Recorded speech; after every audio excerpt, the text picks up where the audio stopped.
नमस्कार। आकाशवाणी से प्रस्तुत है समाचार प्रभात।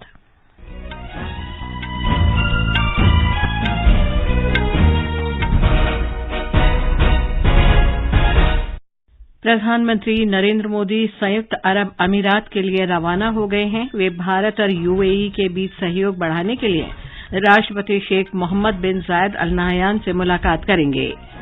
केंद्र सरकार ने बाढ़ प्रभावित हिमाचल प्रदेश को 180 करोड़ रुपए से अधिक की दूसरी किस्त जारी करने की मंजूरी दी। दिल्ली, गुरुग्राम और फरीदाबाद में कई स्थानों पर रियायती दर पर टमाटर की बिक्री आज से शुरू हो रही है। बिहार में बिजली गिरने से 22 लोगों की मृत्यु, राज्य के पूर्वी हिस्सों में तेज वर्षा का अनुमान। भारत ने वेस्टइंडीज को पहले क्रिकेट टेस्ट मैच में पारी और 141 रन से हराया। और विंबलडन टेनिस टूर्नामेंट के महिला सिंगल्स फाइनल में आजोन्स जबेर का मुकाबला मार्केटा वोंद्रुसोवा से होगा। पुरुष सिंगल्स के फाइनल में कार्ल करास का सामना नोवाक जोकोविच से होगा।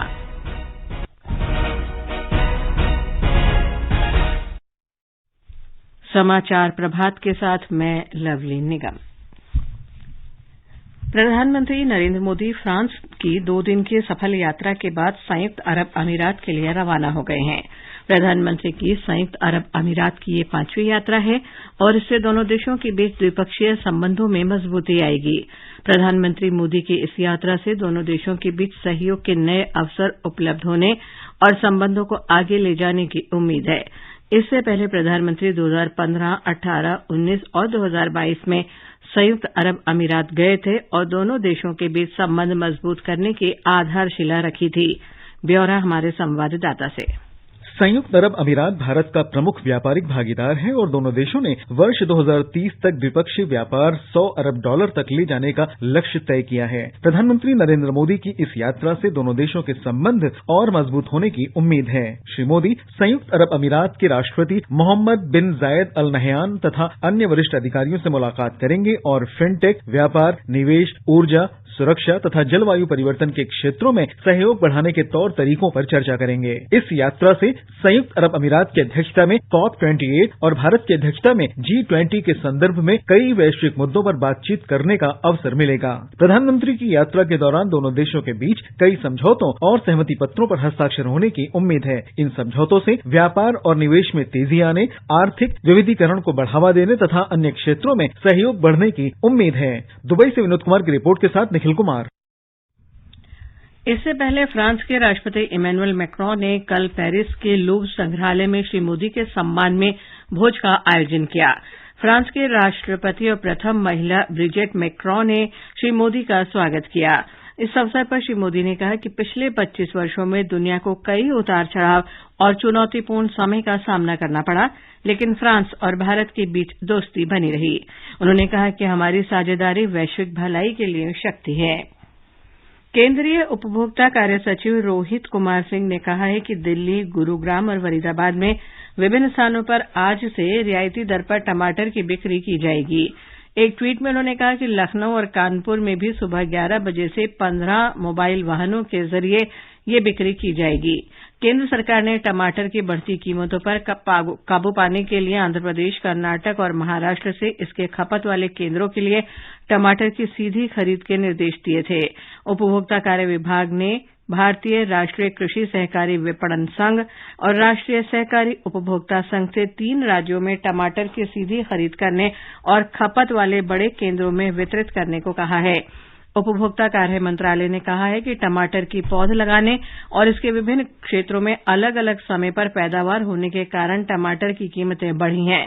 मंत्रालय ने कहा है कि इसके अलावा आपूर्ति श्रृंखला में अस्थायी व्यवधान और प्रतिकूल मौसम परिस्थितियों के चलते फसल को हुए नुकसान के कारण भी कीमतों में बढ़ोतरी हुई है।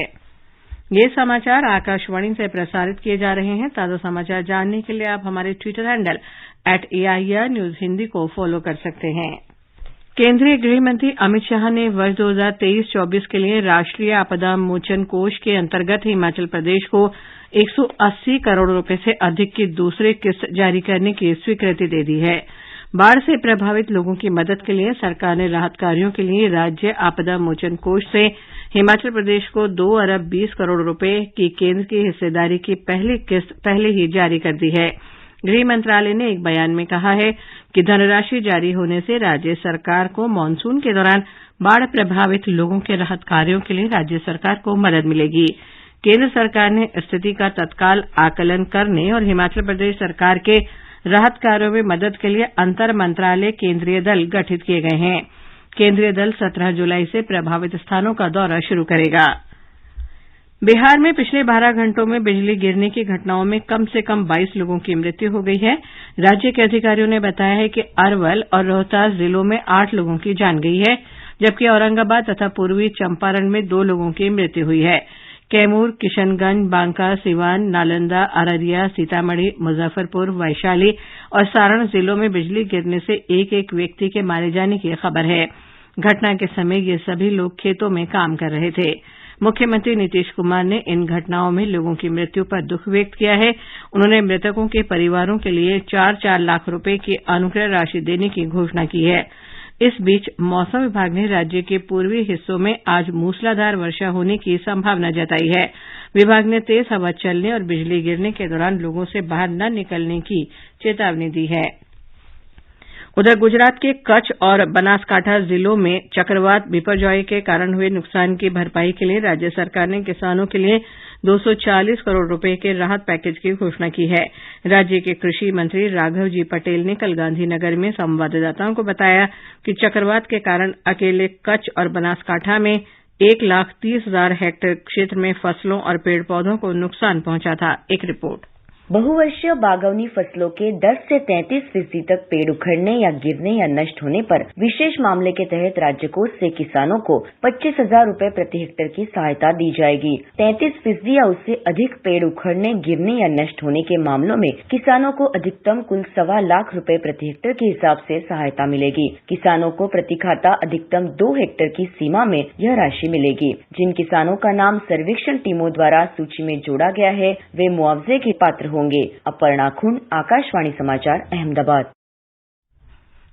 भारतीय जनता पार्टी के राज्यसभा सदस्य प्रकाश जावड़ेकर ने कहा है कि इंडिया पोस्ट डिजिटल इंडिया का प्रमाण है, क्योंकि पासपोर्ट, आधार और बैंकिंग जैसी सेवाएं भी डाकघरों के माध्यम से उपलब्ध कराई जा रही हैं।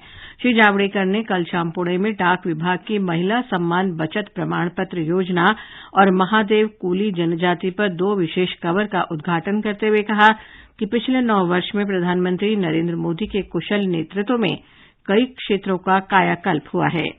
जिस तरह से पोस्ट मोदी जी के नेतृत्व में पासपोर्ट केंद्र बन गया, कुरियर का केंद्र बन गया, कॉमन सर्विस सेंटर बन गया, फिर डाकिया के द्वारा पैसे मिलने का केंद्र बन गया, पेमेंट बैंक बन गया, तो इतनी सारी योजनाओं के कारण पोस्ट का जो रूप था वो अब एकदम बदल गया है।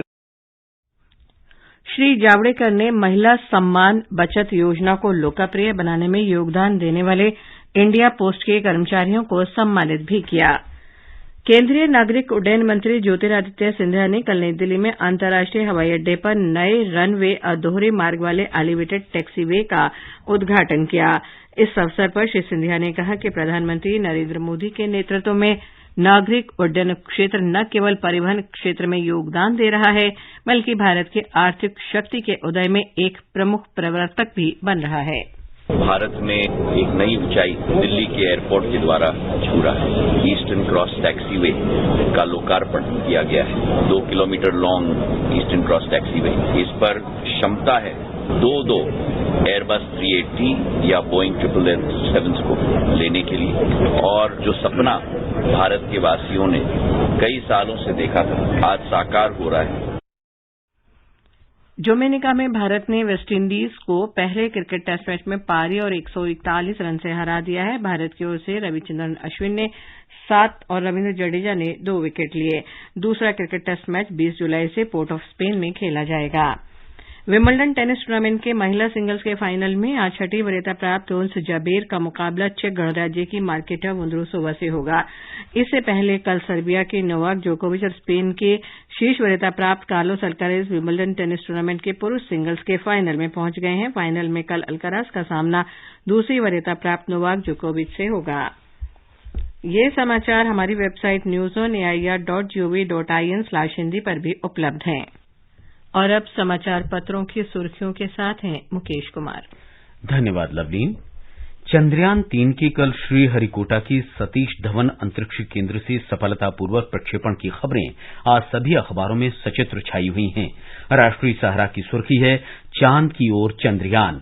पत्र के अनुसार शानदार लॉन्चिंग के बाद अब इंतजार सफल सॉफ्ट लैंडिंग का। हरिभूमि के शब्द हैं, अब हम भी चले चांद पर। देशबंधु की सुर्खी है, चांद की ओर बढ़ा चंद्रयान 3, उठाएगा रहस्य का घूंघट। प्रधानमंत्री की फ्रांस यात्रा की खबरें भी लगभग सभी अखबारों में हैं। अमर उजाला कहता है, प्रधानमंत्री नरेंद्र मोदी को फ्रांस के सर्वोच्च सम्मान से नवाजा गया। सभी अखबारों ने श्री मोदी के पेरिस में बास्टील डे परेड में मुख्य अतिथि के रूप में शामिल होने को भी सचित्र दिया है। दैनिक जागरण के अनुसार बास्टील डे परेड में भारतीय दस्ते ने लोगों को किया मंत्रमुग्ध। राजस्थान पत्रिका की सुर्खी है, विदेशी धरती पर गूंजा सारे जहां से अच्छा, फ्लाई पास्ट में उड़े हमारे रफाल। हिंदुस्तान ने गृहमंत्री अमित शाह के इस बयान को प्रमुखता से दिया है कि सहकारिता और किसान संगठन नए युग की शुरुआत करेंगे। पत्र के अनुसार कृषि, पशुपालन और मत्स्य पालन को बढ़ावा देंगे तो जीडीपी के साथ रोजगार के अवसर भी पैदा होंगे। थोक महंगाई दर 8 साल के निचले स्तर पर आई, नवभारत टाइम्स में है। पत्र के अनुसार थोक में खाने पीने की चीजें सस्ती होने से लगातार तीसरे महीने थोक महंगाई माइनस जोन में। कांवड़ यात्रा से संबंधित खबरें लगभग सभी अखबारों में हैं। दैनिक जागरण में हरिद्वार में उमड़े शिव भक्तों की हुजूम को सचित्र देते हुए लिखा है, शुक्रवार को मेला यात्रा के अंतिम दिन हर की पौड़ी पर कांवड़ यात्रियों का सैलाब देखने को मिला। अंत में मुख्य समाचार एक बार फिर। प्रधानमंत्री नरेंद्र मोदी संयुक्त अरब अमीरात के लिए रवाना हो गए हैं। वे भारत और यूएई के बीच सहयोग बढ़ाने के लिए राष्ट्रपति शेख मोहम्मद बिन जायद अल नहयान से मुलाकात करेंगे। केंद्र सरकार ने बाढ़ प्रभावित हिमाचल प्रदेश को 180 करोड़ रुपए से अधिक की दूसरी किस्त जारी करने की मंजूरी दी। दिल्ली, गुरुग्राम और फरीदाबाद तथा उत्तर प्रदेश में कई स्थानों पर रियायती दर पर टमाटर की बिक्री आज से शुरू हो रही है। बिहार में बिजली गिरने से 22 लोगों की मृत्यु। राज्य के पूर्वी हिस्सों में तेज वर्षा का अनुमान। भारत ने वेस्टइंडीज को पहले क्रिकेट टेस्ट मैच में पारी और 141 रन से हराया। इसके साथ ही समाचार प्रभात का ये अंक समाप्त हुआ। नमस्कार।